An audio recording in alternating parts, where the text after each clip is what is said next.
Hey everyone. Well, it's been a couple of weeks now since I finished up hiking the Heber Kisatchie Trail.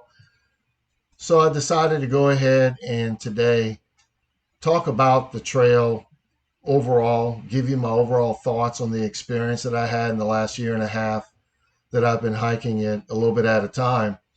And then I'm also going to break it down even further for you, particularly those that may not want to hike the whole thing, or at least they may want to be able to go out and at least experience a few day hikes on this trail.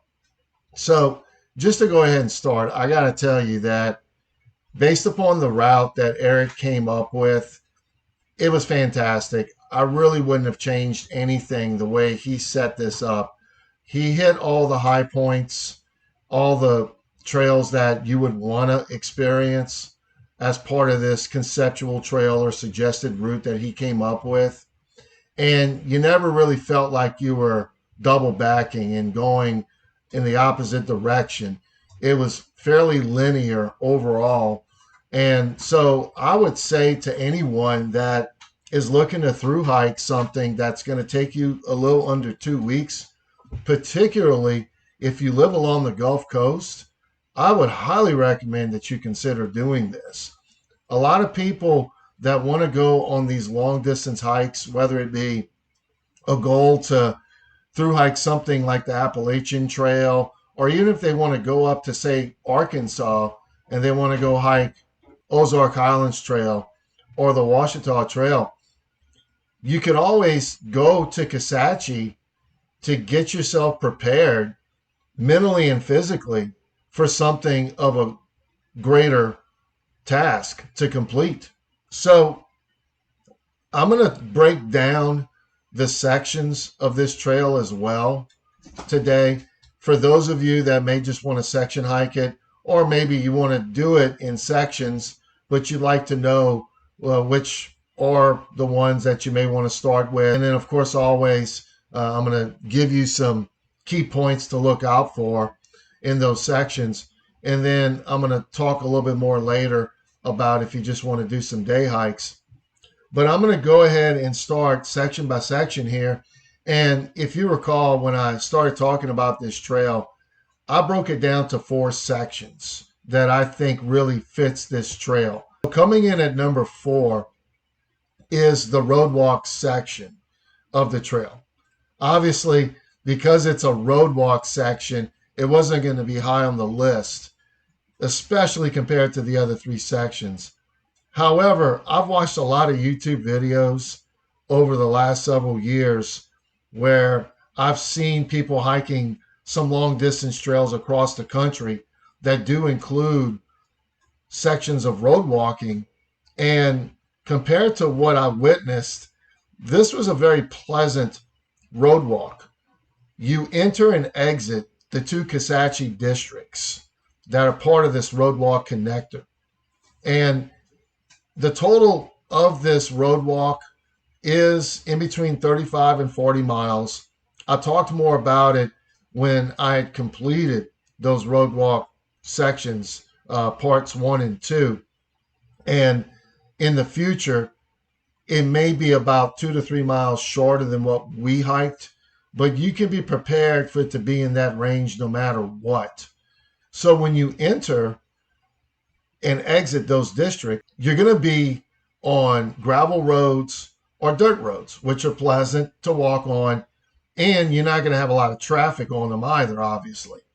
Now, there's probably going to be, I would say, altogether in terms of asphalt that you're going to have to walk on, I would say it's probably going to be a little over 20 miles for sure.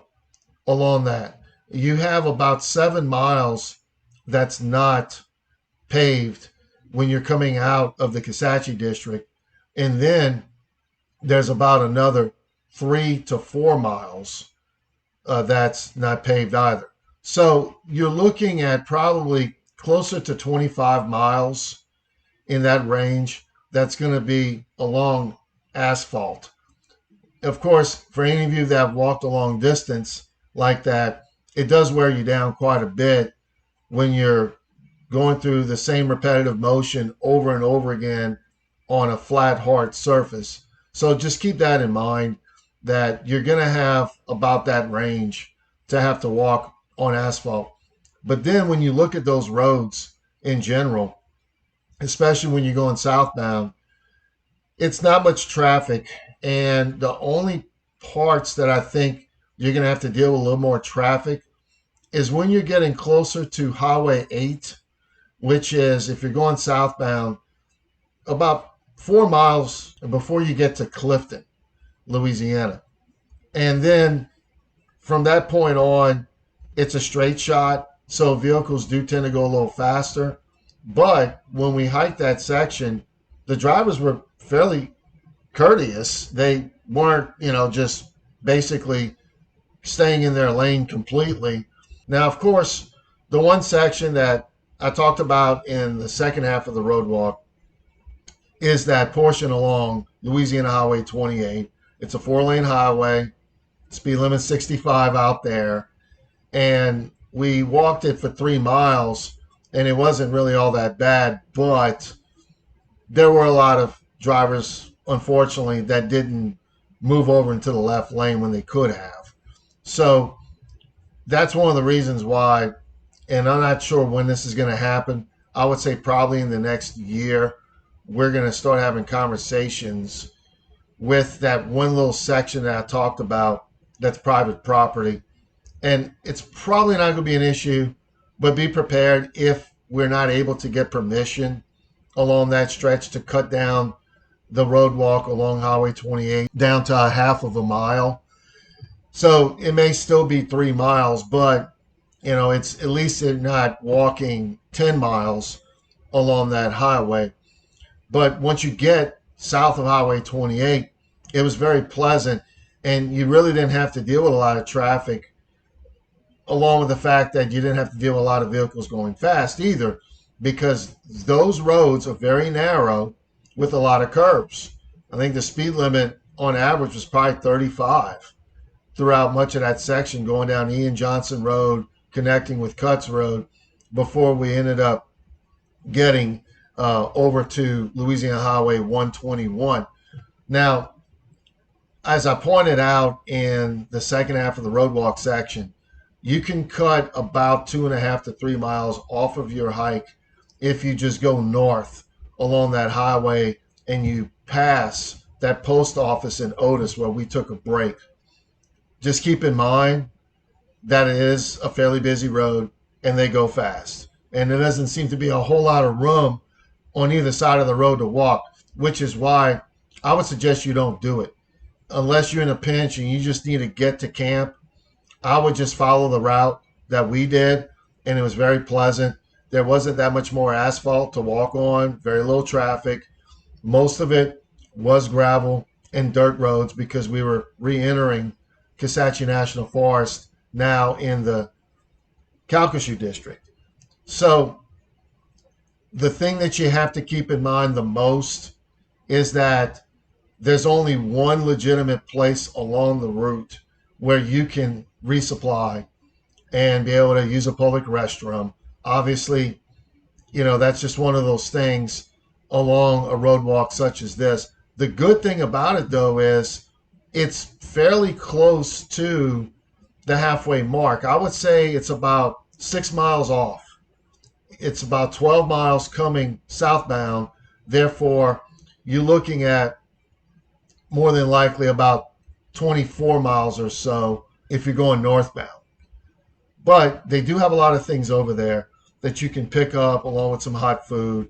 And they have a nice bench outside to take a break. So it's really hard to complain about that place as a stopping point.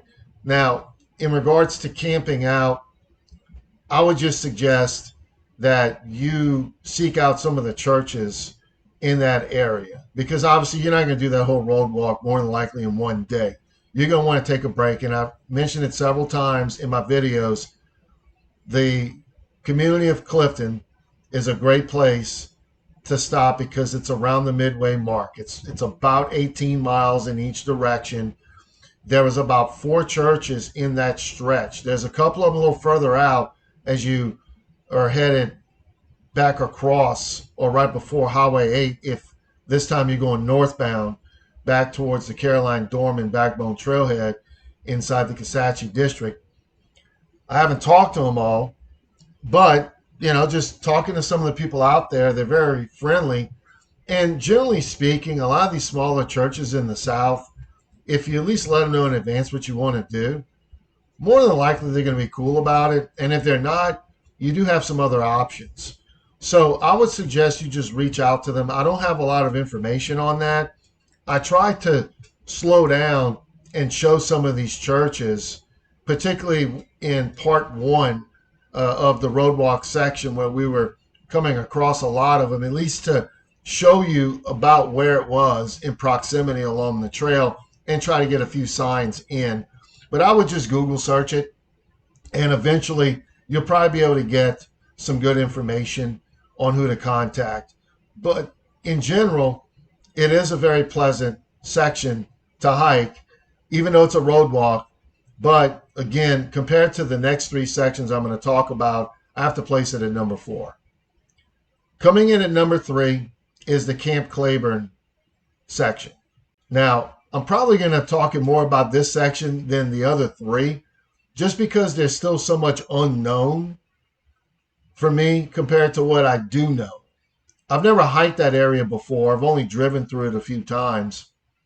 And it is a very nice section if you know where you're going. Now, technically, I pretty much started it along Castor Plunge Road when we were leaving the Wild Azalea Trail going through Woodworth. So there is a small section, about 8 miles, that's technically road walk. But then out of that 8, you have a good 2 to 3 miles along the Forest Road inside Kisatchie. And then you have another 3 miles or so of sidewalk. So you only have a couple of miles realistically, maybe 3 at the most, where you're road walking along Bayou Clear Road. It was a very pleasant section, regardless of it being technically a road walk. The trail that's part of the North Claiborne Loop, or the North Loop that they refer to, I thought was great. And we hiked that to and back from the Loran campground area. And if you go back and watch the Camp Claiborne Loop video I created a couple of weeks ago, it was a very nice walk that we completed going northbound over towards more like the northwestern corner of that section of Kisatchie and that loop system, that trail system. And then we started working our way southbound, and the trail's in excellent condition. It's well marked. The only thing about this section, I'll just say now, you're not going to find a lot of water sources in there. There are a few creeks that you will come across, but compared to the other 2 sections I'm going to talk about in a little while, there really is not that many. So you may have to be a little prepared for water. You may want to, if you can, get out there before you hike it, maybe just water cache in a couple of spots just to play it safe, because you never know, depending upon when you go out there, there may not be a whole lot of water to begin with. And then because the water sources are lacking in that area, you may not be able to gather some relatively clean water to filter out to finish up the hike for you. But I would say that this should take you no more than about 3 days to hike this section. I covered in depth that day 1 of the loop in the North Claiborne Loop section, and then we ended up approaching the Melder Campground, which is just south of Louisiana Highway 112. And then, of course, we were able to get back on trail right near the Melder Campground and go southbound. And I talked about at the end of the last video, which was the Camp Claiborne Loop, the mapping and my GPS just wasn't matching up on a regular basis. Sometimes my GPS threw me off. And then the maps really were a little off, even though I thought I had a really good updated version on the Onyx Hunt app that I was using. But nevertheless, You could continue going southbound. We did spot that trail. It didn't look like it was well used. And then, of course, we thought we were continuing on a different trail to complete the loop, but it turned out that it was the original trail that was bringing us back where we came. So, in hindsight, we probably could have gone a little further to see if there was an actual trail a little further down that we could have turned left on and brought us back to 112. And then we would have connected with the trail that would have crossed the highway and brought us back to Loran Campground. Either way, I'm going to try myself to probably go back down that trail at some point from Loran, cross Highway 112, and then see what trails are connecting to my right as I go southbound over towards the Boy Scout camp area. At least in the future, I would know if that's available or not to be able to complete a loop in that vicinity. Now, I'm going to pull this map up now for you to be able to see. And this was the loop that I originally wanted to hike that was in purple. So we hiked the section that was from Loran northbound, and then on the west side of this loop and back to Highway 112 in the Melder Campground, we completed that. We then completed about 4 miles southbound where we got turned around. First of all, if you notice, there's a yellow line that I have going eastbound from Melder Campground that's pretty much parallel to Highway 112. You have two options right here. You can either stay on the Forest Road, which was an old military road, it looks like, from the Melder Campground, and you should be able to connect with that trail that's on the east side that's marked off in purple. If you don't want to take that road, when we were taking a right onto that trail to go southbound, you had the option to turn left. Just turn left right there. It's going to waggle a little bit, but it's not too bad. And you can just go ahead and hike parallel to 112 and hook up with that trail that way. It would be a shorter loop, and it would probably be in that 16 to, I would say, 18 mile range. Day one that we hiked, if we would have stayed on that horse trail, that would have put us around 13 miles. And that little closure to that loop cannot be more than 5. I think it's closer to 4. The only drawback, though, is you're probably not going to see much or any of some of the old concrete structures left behind from Camp Claiborne. We were fortunate enough to see some of those when we went southbound on that trail, and I put in an orange X the approximate location on where we spotted some of those structures that I featured in the Camp Claiborne Loop video. There's a lot more out there. I suspect there's more towards the south and then towards the east, particularly north of Highway 112 and just south of it. From there, you can get on some of those, but that would require you getting on the Woodworth Loop rather than just sticking to the Boy Scout Loop. You're not going to really see much of the Camp Claiborne structures on the North Claiborne Loop. But again, very nice trail to walk on. And that first part of the Boy Scout Loop that we were on was excellent as well. You just have to check it out. Make sure that you're going in the right direction. Have some good maps. But I wouldn't go in there blindly like I talked about before I even started hiking that loop, because it's probably not going to match up, and it didn't. So those are some things to consider. And at some point, like I said in the last video, I'm going to go back and hike some more of this. And I probably will go hit that Woodworth Loop as well, because I think there's some more structures out there. And at least I can provide you with a couple of options to complete that loop. Now, keep in mind, if you incorporate the Woodworth Loop, or if you want to go further south compared to what that map I just showed a little while ago in purple, all the way down to the Boy Scout camp, you're going to add at least one more day. Eric had a plan when he was going to thru hike this trail where he was going to be in that area for 3 days, and I counted up the mileage, and it was over 30 miles. So if you want to do that, or if you want to do 2 days, heck, if you're in good enough condition and you want to do that smaller version I just showed earlier, following parallel to Highway 112, coming from the Melder Campground, just cross right there on 112 and go back to Loran, you probably could pull it off in 1 day. if you prepare to do anywhere in between 15 to say 18 miles for one day. But I'll say this much. I think it's an undervalued part of Kisatchie because of the history, the quality of some of these trails, even though they're just known for, dirt bike riding. There's a lot more to it than that. And I think that if there were some clear signage, maybe some kind of designated hike for people to be able to park their vehicles and go walk around and check out some of these old structures from Camp Claiborne. And on top of that, it would be super awesome if they had some signage indicating what those structures were for. I would say if they had all that and you could complete a reasonable loop combined with what we walked in the North Claiborne loop section, I would probably be inclined to put this section a little bit higher on the list. It was that interesting and it has that much potential. The other good thing about the Camp Claiborne section is that you do have 3 campsites. The Loran campground area was very nice.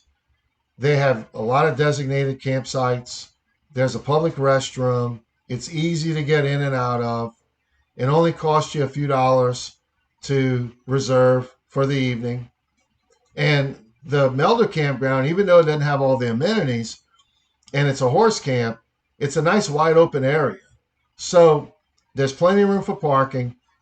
And I would suggest, though, that you try to hit that area up. If you're going to camp out at Melder campground, I would try to hit that up on a weekday, because at least the couple of weekends that we went out there were a lot of people camping out with their horses. Now, the Boy Scout campground is very primitive. There are no amenities. You're not going to find anything out there whatsoever, but there's a lot of open space right there, and there's a little bit of room to park if you need. This now leads me to my second favorite section of the Arequipa Kisatchie Trail, and that's the Wild Azalea Trail section. The Wild Azalea Trail, like I've talked about, great place to go if you're just trying to go for a weekend. You can pull it off in 2 days if you're in pretty decent shape. There are plenty of primitive campsites. Particularly, I would say there's more of them in between Hampsmith Road and Castor Plunge Road. I'll talk more about this a little bit later when I get to the thru hiking suggestions. But that's a good area for that, depending upon what direction you're hiking along the Arequipa Kisatchie Trail. And of course, there was a few of them just to the west of the Evangeline Camp. The Evangeline Camp itself is a great place. And then, of course, there's the Lamont Creek campground area, which was super cool. So I think that the Wild Azalea Trail just has a lot of mystique because of its length. And then, of course, we hit it at the perfect time, because if you watched my 2 videos on the Wild Azalea Trail section, the wild azaleas were just blooming. They just started blooming. So it was awesome. It was beautiful. And so I always like going back over there and just hiking different sections of it. And I think that for anyone that's looking to just practice doing a couple of days in a straight shot, it's a great way to practice as well. It could be through hiking or section hiking the Arequipa Kisatchie Trail. Depending upon what direction you're coming from, the Valentine Lake area is going to be a great place to stop and spend the night. They have a few campground sites on the south side, and then there's plenty more on the north side of the recreational area. Now, keep in mind, if you haven't been out there in a while, there are sections that do look a little different. They've done a lot of clearing out there in certain spots. It looked like I talked about in part 1 of the Wild Azalea Trail, that there were some old trees that they were taking out as part of the prescribed burns. But there was some trees that looked like that were just being taken out for logging purposes in between Evangeline Camp and Highway 488. Once they clear all that out, it's going to be nice. It's just that if you've done that before, it's not going to be as thick in those sections. And that's why I think that as you get further along, if you're going southbound, it's definitely going to remind you more of the old Wild Azalea Trail when you start getting closer to the Castor Creek area, and all the way out towards Castor Plunge Road. But I would highly recommend you do this at some point if you want to extend your hike. As I mentioned, you can go and take the Kincaid Loop Spur Trail and go camp out at Kincaid. And it's probably going to be in that 10, maybe 11-mile mark out and back if you do that. But like I mentioned, though, keep in mind that that campground area is closed till the end of this year. So you might be able to go out there before the end of the year. But I would just prepare, if you want to extend your hike and go stay at Kincaid, that you probably just need to start thinking about being able to do that starting in early of 2025. Vermont Creek Trail that you can take as well to take you to the Lakeshore Trail, and there are some primitive camping spots over there as well. Extend the Wild Azalea Trail section if you want, but all in all, if you stick to 23 miles or so of the main Wild Azalea Trail, you're definitely going to have a good time. That leads me to what I believe is the number one section of the Arequipa Kisatchie Trail. And beyond a shadow of a doubt, it's the Kisatchie Loop inside the Kisatchie district of Kisatchie National Forest. That was actually Eric's first extended trail that he created. And I'm sure people have hiked it over the years. He even said that in a couple of his videos, but he mapped it all out. And that really, to me, is the perfect trail section or trail to hike in a 3 to 4 day weekend. You're going to hit different sections of that area in those 3 to 4 days. And quite frankly, you're going to get different experiences with it. You're going to have the Backbone Trail, which of course is awesome because it has one of the most beautiful overlooks in Louisiana, particularly along the trail with several primitive campsites. It also has the Caroline Dorman Trail, which is a popular trail that connects from the Backbone over to Kisatchie Bayou Campground. And the Sandstone Trail, I never hiked it before. I really enjoyed hiking the Sandstone Trail. Even the Cut Across Trail was pretty nice as well. That took a few miles off of our hike when we were trying to get from the Backbone Chohead parking lot over to Cane Camp. But it was all different each of those days. Even when you split the Sandstone Trail section of this loop from Cane Camp or Lotus Camp, if you decide to start from there, southbound towards Kisatchie Bayou Campground, that looked a lot different than the previous part of the Sandstone Trail section that we took from Backbone over to Cane Camp. So I would suggest, if you want to go and hike for just a few days, get in about 3 nights, it's an awesome place to go. There's plenty of primitive campsites all along that area. But of course, there are some designated campsites, and they pretty much are strategically located in different spots along the Kisatchie Loop. You have 3 of them on the east side, in between the Cut Across Trail and the Backbone Trail, which were the Coyote, Oak, and Coral campsites. And then more on the west side of the loop, once you complete the Cut Across and you start making your way down along the Sandstone Trail section, there's 2 of them. There's the Cane Camp, which is a little bit more of a horse camp, like the Melder Campground is. And then there's the Lotus Campground, which I didn't show, but it was just a short distance down the road from Cane Camp. And there was a side spur trail that took you directly from the Sandstone to the Lotus campsite. So you have 2 options there. And then last but definitely not least is Kisatchie Bayou Campground. I've stayed there a couple of times. Even if you don't hike, I would suggest you go camp out over there. It's awesome out there. They have a lot of spots where you can set up tents. They do have a public restroom over there. Of course, they're not going to have running water, but that water is so clear coming down over the rocks on Kisatchie Bayou, you can filter that out easily.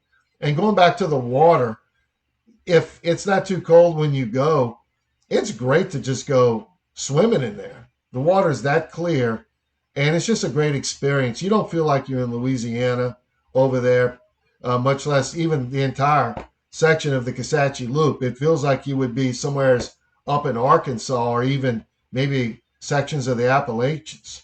But nevertheless, that would be something that if you only have a few days in a row to hike the Airkeeper Kisatchie Trail, I would definitely go there first and foremost. Now, for those of you who aren't interested in hiking long distances along this trail, but you'd like to be able to at least go on a few day hikes and at least be able to enjoy parts of this trail that Eric came up with, I have 5 that I would say would fall into that 5 to 10 mile category for those that just only want to go walk for a few hours or about a half a day. So starting at number 5 would be the Wild Azalea Trail section from Evangeline Camp over to Hamp-Smith Road. This is about 5 miles. The first couple of miles, if you're coming from Evangeline Camp, would connect you from there across Highway 488.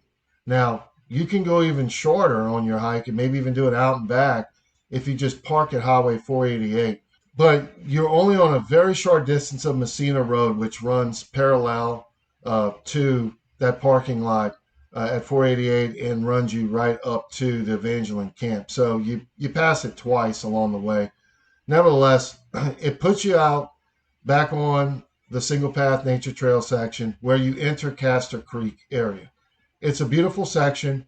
It does have a lot of ups and downs, which makes it fun and exciting. And if you go like we did in March or into April, that's when you're going to start seeing a lot of wild azaleas in that section. Now, Hamp-Smith Road is a good spot to stop and park if you want to have vehicles on each side to walk from one point to the other. It's not a designated parking lot. It is a designated trailhead, but it doesn't have a parking lot like some of the other trailhead parking lots that are along the trail. However, I did park right on the side of the gravel road that connects with Hamp-Smith Road, and there's plenty of room out there to park right there. It's not a big deal. I did it twice and it wasn't a problem. And there's not that many vehicles that travel in that direction in the first place. So you'll be okay to park right there. But it is a very nice little section if you want to keep it down to, like I said, 5 miles in one direction or maybe more, about 6 miles out and back if you decide just to do it in between Highway 488 and Hamp-Smith Road. Coming in at number 4 is the Sandstone Trail section of the Kisatchie Loop from Cane Camp or Lotus Camp over to Kisatchie Bayou. This was a beautiful section of the Sandstone Trail. The reason why I liked it so much is the fact that you started to hit a few more rockier areas. There was some rock formations that you walked across. There was one spot that was really cool where we took a break where we were slightly elevated looking down, and it was just a great place to sit down and take a break. And that entire section is beautiful. There are a few water crossings, so if you're short on water, you don't have to worry about gathering water there. And then there's the short road walk section along that gravel forest road to take you back to Kisatchie Bayou. However, if you don't want to walk along that forest road all the way to the Kisatchie Bayou parking lot, you can turn off at the Caroline Dorman trailhead. That's where the trail starts on that side, and it will lead you back to the Kisatchie Bayou campground area. Just keep in mind that if you go that route, you're going to be cutting through areas where people are camping out. Potentially, it's not that big of a deal. So if you don't feel comfortable doing that, I would just suggest staying on the gravel road. But you do have 2 options. And really, if you can, I would just hang out at least for a couple hours and enjoy Kisatchie Bayou if you don't spend the night. But if you can pull it off and maybe go in 2 vehicles and park at Cane Camp or Lotus and then have the other vehicle at Kisatchie Bayou campground and spend the night, I would highly suggest it because you're not going to be disappointed spending the night at that campground. length of the walk from Cane Camp to Kisatchie Bayou Campground is right around 8 miles. Coming in at number 3 is the Caroline Dorman Trail, which is also part of the Kisatchie Loop. This has some interesting features, particularly when you're exiting from Kisatchie Bayou Campground. There were some really cool views. About 3 miles in, you're going to see this sand pit area. It's really cool. It looks almost like a dune that's just sitting out there off to the side. And then about halfway through that 10-mile trail, it does connect with Little Kisatchie Bayou. Now, when I went out there, it was relatively dry, but I've been out there before where they've had more precipitation and there was more water rolling across the rocks. But if you want to go back and check out my Caroline Dorman video, you'll be able to see it. And it's a great place to take a break. It's about the midway mark. And when you go out there, especially if you just sit down, take a break, take in the sound of the water flowing across the rocks and looking up, you don't feel like you're in Louisiana at all, just like I mentioned earlier about other sections of the Kisatchie Loop. And then as you continue on, it does go up and down quite a bit. And I would say that second half of the Caroline Dorman Trail, if you're going towards the Backbone Trail, Caroline Dorman parking lot, it does have similarities to that of the Wild Azalea Trail in those sections that go up and down quite a bit. So you would definitely enjoy that. It is on the 10-mile mark, so it's a little longer than a couple of the other ones that I mentioned. So you do have parking available, of course, at either Kisatchie Bayou or the Caroline Dorman Backbone Trail parking lot. So, if you decide you want to be able to go for the day, go in 2 vehicles, park at one, and then park at the other and begin your hike. Now, that leads me to the second best day hike section, I feel, along the Arequipa Kisatchie Trail. And that's the Wild Azalea Trail section from Hamp-Smith Road back to the trailhead parking lot at Castor Plunge. This section is around 10 miles, and to me, that is the highlight of the Wild Azalea Trail. There were some awesome sections out there, and it was my first time hiking that section. I've been on just about every other section before along the Wild Azalea Trail, but this was the first time that I walked that section, and I definitely see myself going back at some point in the future. You do have a lot of elevation changes, so it's a little bit more challenging, but it's worth it. You get up on some ridges, and you have some beautiful views. There were sections where, while we were walking, it was about 4 or 5 miles probably into it, maybe a little shorter, but in that range, where we would look down to our left, and it was a huge drop because we were on the side of the ridge. And then we would look to our right, and we could see the top of the ridge. And then not to mention, all those wild azaleas that were in that section were awesome to see. There was plenty of those, plenty of water crossings, plenty of those campsites that I talked about. So even if you're not looking to camp out overnight, there's plenty of places where you can just pop off the trail in some open sections and just sit down and take a break. Now, really the core of that section that's the best is from Hamp-Smith Road to Castor Plunge Road. But when you first get to Castor Plunge Road, there's no parking lot right there. You just cross the road and you go for about another 4 miles, and then it'll lead you back to the parking lot at the end of the Wild Azalea Trail. And that section's really not that challenging. It's relatively flat. So if you're a little concerned about the elevation changes and you don't really hike that much, it's not a big deal. Knowing that if you can handle those elevation changes in between Hamp-Smith Road and Castor Plunge, the rest of that hike is relatively easy.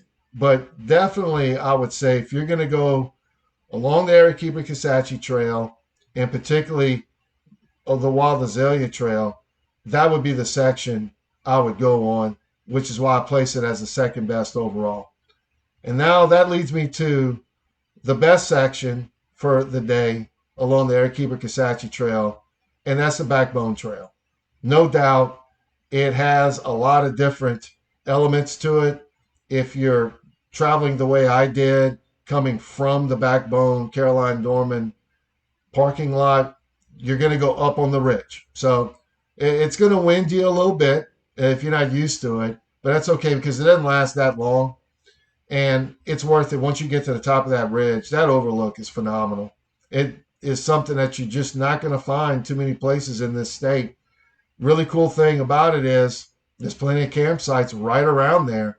So even if you just want to walk a short distance, but you can spend the night, if you want to camp out, I would do it over there first and foremost. There's other sections along, of course, the Arequipa Kisatchie Trail. You can do that. But with those campsites right there near that overlook, it's really hard to beat that. And then going in the direction I'm describing, it stays pretty much on that ridge. It's fairly smooth the rest of the way. And there's some more primitive campsites there as well. There's also the High Ridge Trail.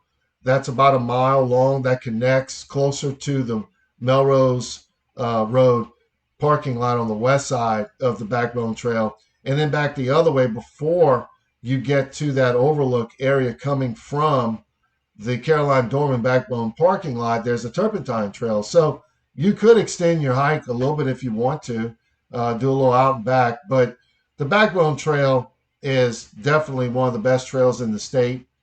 It's a little under 8 miles. It's about 7 3/4. So if you're not really sure if you can handle those inclines, I would just suggest do it the opposite direction and park at the Melrose Road parking lot on the west side, and then you'll just drop down and head back off the ridge and finish your hike back to the Caroline Dorman Backbone Trail parking lot. Now, for those of you who really want to through hike this trail, let me just start by saying this before I get into details. I would completely hike it opposite of what I did. And I'll explain more as I go along here. But I think that there's a lot more benefits traveling northbound rather than southbound. Obviously, if you want to travel in the same direction I did, you can do it. Just keep in mind that I think the way that the trail goes in terms of the days that you're hiking and the miles that you accumulate, I think it works out more to your benefit if you travel it northbound. For those of you who do want to do this, and I'm going to bring this up too, for anybody out there who may not even live in Louisiana and wants to come down and hike with a friend, or they just want to come as a group by themselves, and they may actually have to fly in, just outside of where the trail would start at the Camp Claiborne area is an airport in Alexandria. And Alexandria has that airport on that side of town. So it does shorten any type of shuttling that you need to do to be able to start your hike. The other benefit to that is if you come in through Alexandria, there's plenty of stores that you can stop and gather some supplies that you need. There is an academy in Alexandria, more kind of in the central to western part of town, so it's really not that far of a drive from the airport to get there. Several grocery stores. And if you don't need any of that stuff and you want to bypass even having to go into town to shop, if you're starting in the Camp Claiborne section and going north, you can just stop in Woodworth. They do have a small grocery store. They do have a Dollar General store. There's a place that sells, well, I think there's like 3 places that sell hot food. There was that gas station I pointed out, a couple of restaurants. So you can gather a lot of stuff. And you're only a few minutes away from starting your hike. And of course, when people travel, a lot of times on day one, they don't get to get that many miles in, depending upon when they get to the trail. So if you want to just be able to plan for a half a day of getting there and getting all your supplies, then I would suggest you just get to the Loran campground area and hike southbound along that trail that runs parallel to the road that takes you to the Loran campground coming from Highway 112. You would cross 112, And like I mentioned earlier, depending upon how knowledgeable you are about this area, how much you want to hike, you can even just shorten your loop and just go straight over to the Melder campsite along that forest road or the trail that runs parallel to Highway 112.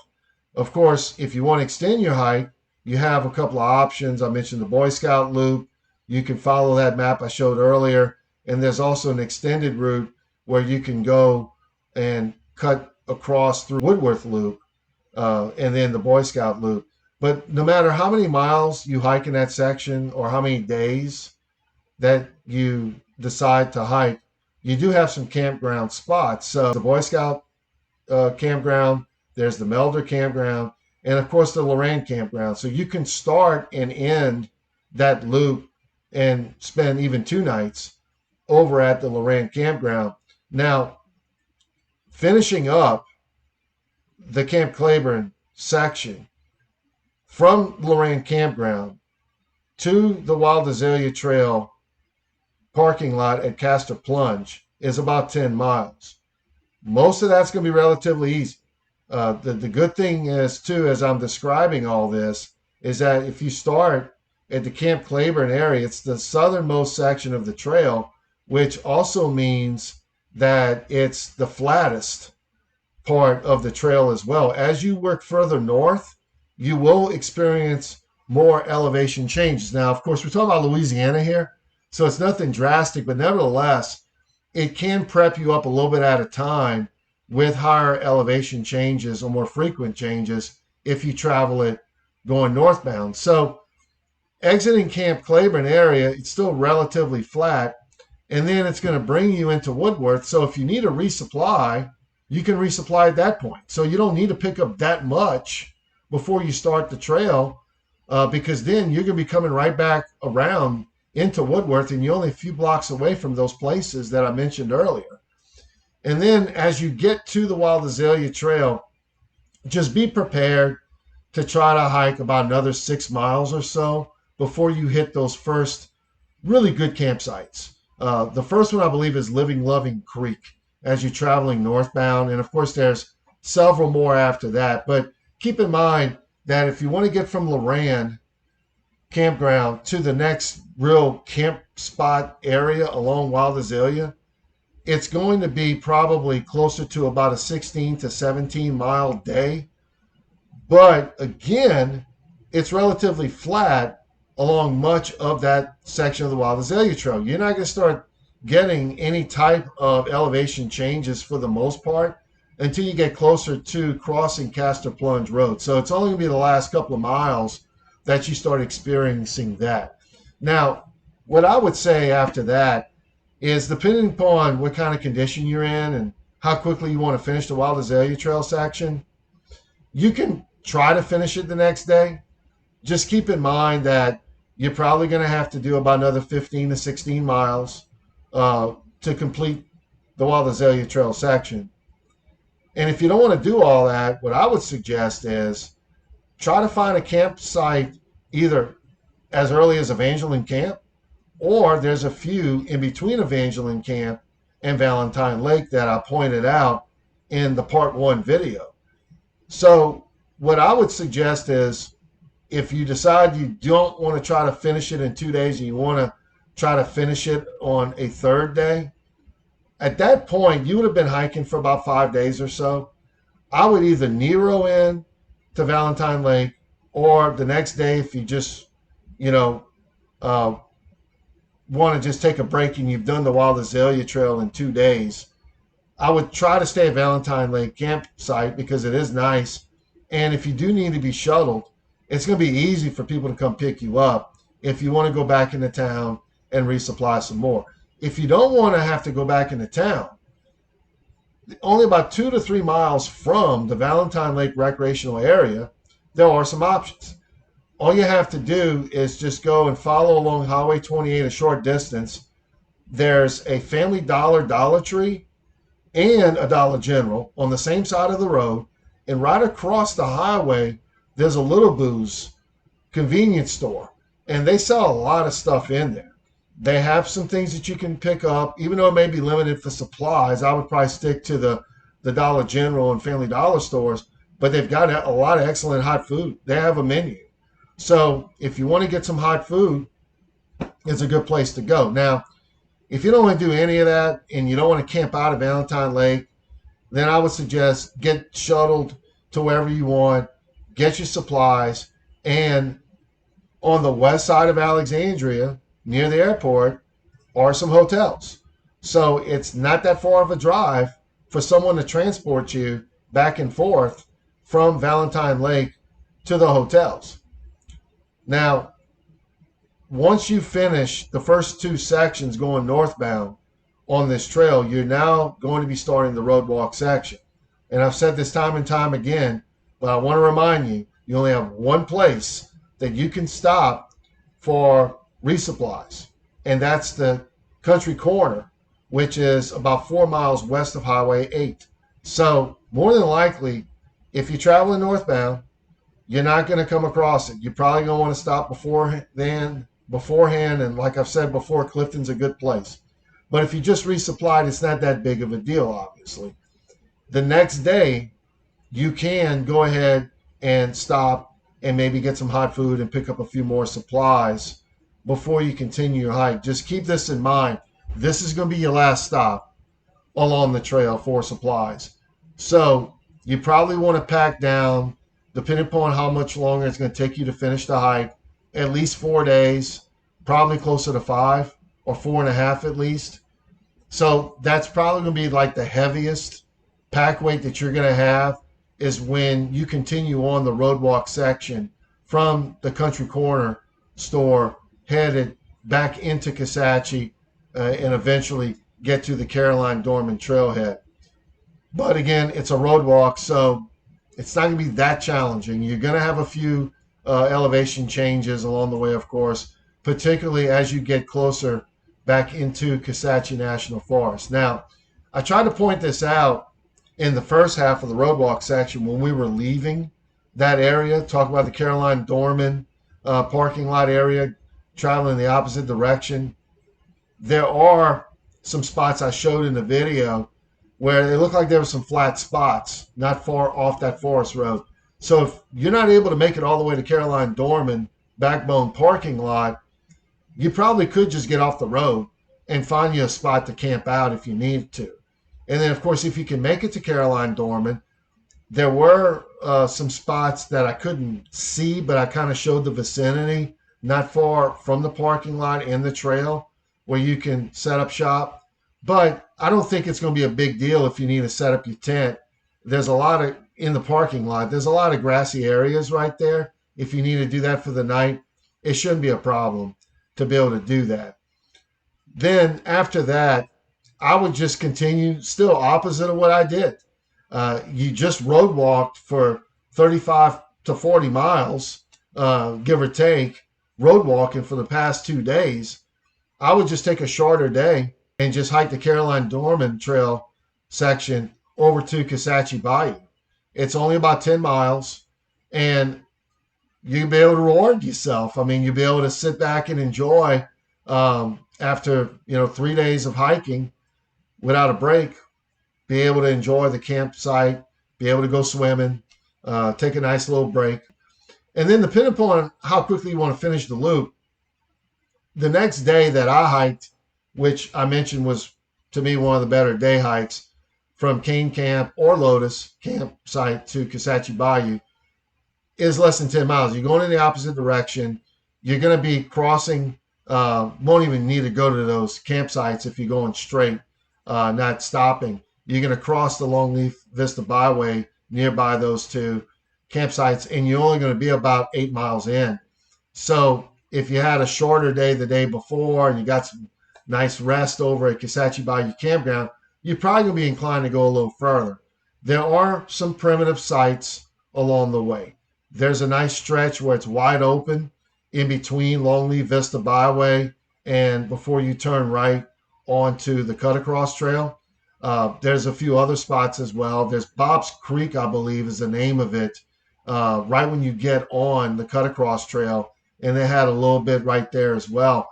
But all along the Cut Across, there was a few spots right off trail if you need to. There's plenty of primitive campsites to go around for you to stay at. So it just depends on how far you want to go into it. Obviously, the further you can get along the cut across trail, the higher your chances are that you might be able to finish the Kisatchie Loop and therefore the trail the next day. But it is a great section, and I wouldn't push through it unless you have to. Try to enjoy it.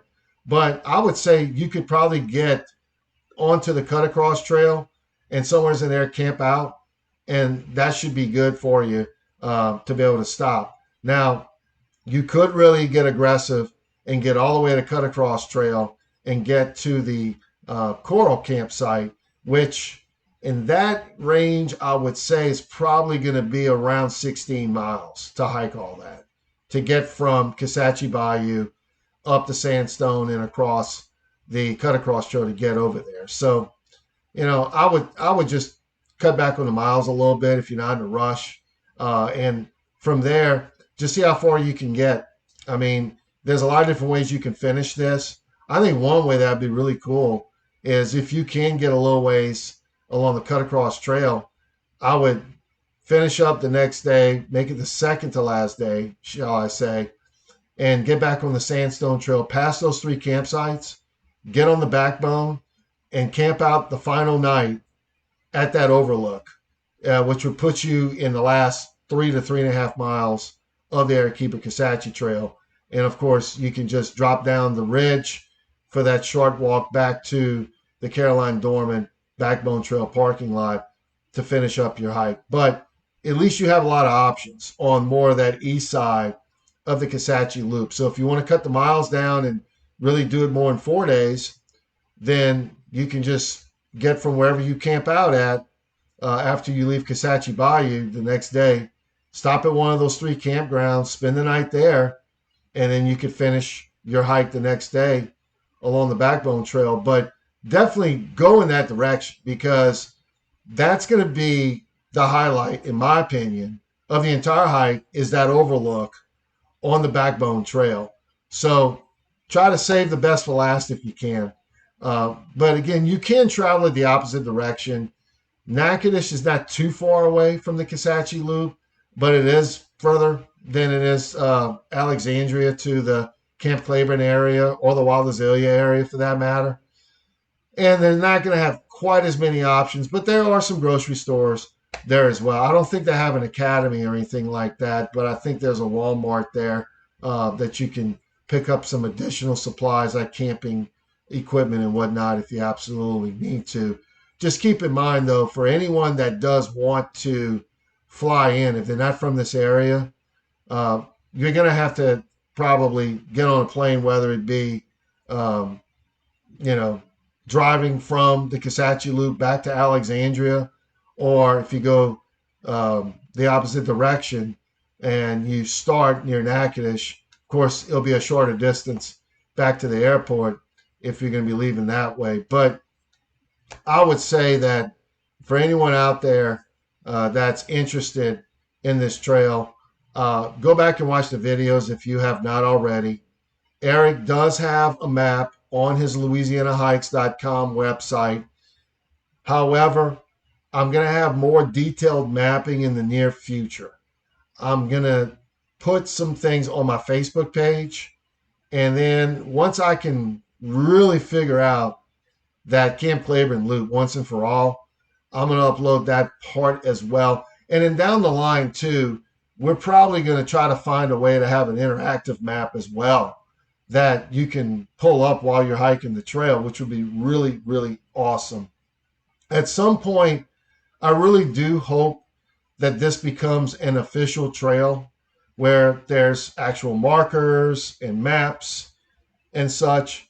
But even if that doesn't happen anytime soon, or for whatever reason or another, it doesn't ever happen at all, with the technology that we have today, we can go and hike this. We don't have to wait for something like that. But obviously, at some point, it would be nice to officially recognize this in Eric's honor, because Kisatchie National Forest was his favorite place to hike. He loved it. And he went there so many times. He spent so many trips hiking different sections, mapping all this stuff out. And so I really feel privileged to be able to showcase all this for you, start to finish, here on this channel. And again, try to like and share this with as many people as you can. Let's get this word out to as many as possible, because if we're ever really going to try to get this as an official trail with whoever would be involved, Kisatchie National Forest, any other local elected officials, we've got to create that demand for it. And one way to do that is promoting it so people go out and start hiking. I've had a couple of people comment on it the last year or so that they were going to do it. Even when I went to that Country Corner gas station, I mean, I can't prove that it was from Eric, but she had told me that just a few months prior, there was a couple of guys from Lafayette, like me, that were road walking, backpack hiking. And she had never seen that before. So that tells me that the word's getting out a little bit at a time about this trail. So the more we can promote it ourselves, the better. And also, too, when you're having conversations with people, bring it up. I would even go as far as to say that even if you're just hiking a section of this trail, like say you're going on a section of the Wild Azalea Trail, don't tell people that you're going to hike a section of the Wild Azalea Trail. Tell them you're going to be hiking a portion of the Wild Azalea Trail section of the Eric Heber Kisatchie Trail. Let's just get that out as much as we can, and in time, it's going to gain the recognition that it deserves. Now, even though I'm pretty much finished with the trail, I will go back in the future to show you some additional footage. I'm not sure when. It could be next year, it could be 3 years from now. But nevertheless, I do have a couple of alternates that I want to be able to present at some point. One is going to be that section of the Sandstone Trail that really encompasses the northern portion of that trail, where if you didn't want to take the cut across and you wanted to extend another 3 miles or so, I will go back and show you what that looks like, and it would just take you from the Coral Campground all the way around to where the cut across trail connects to the Sandstone on the west side of that loop.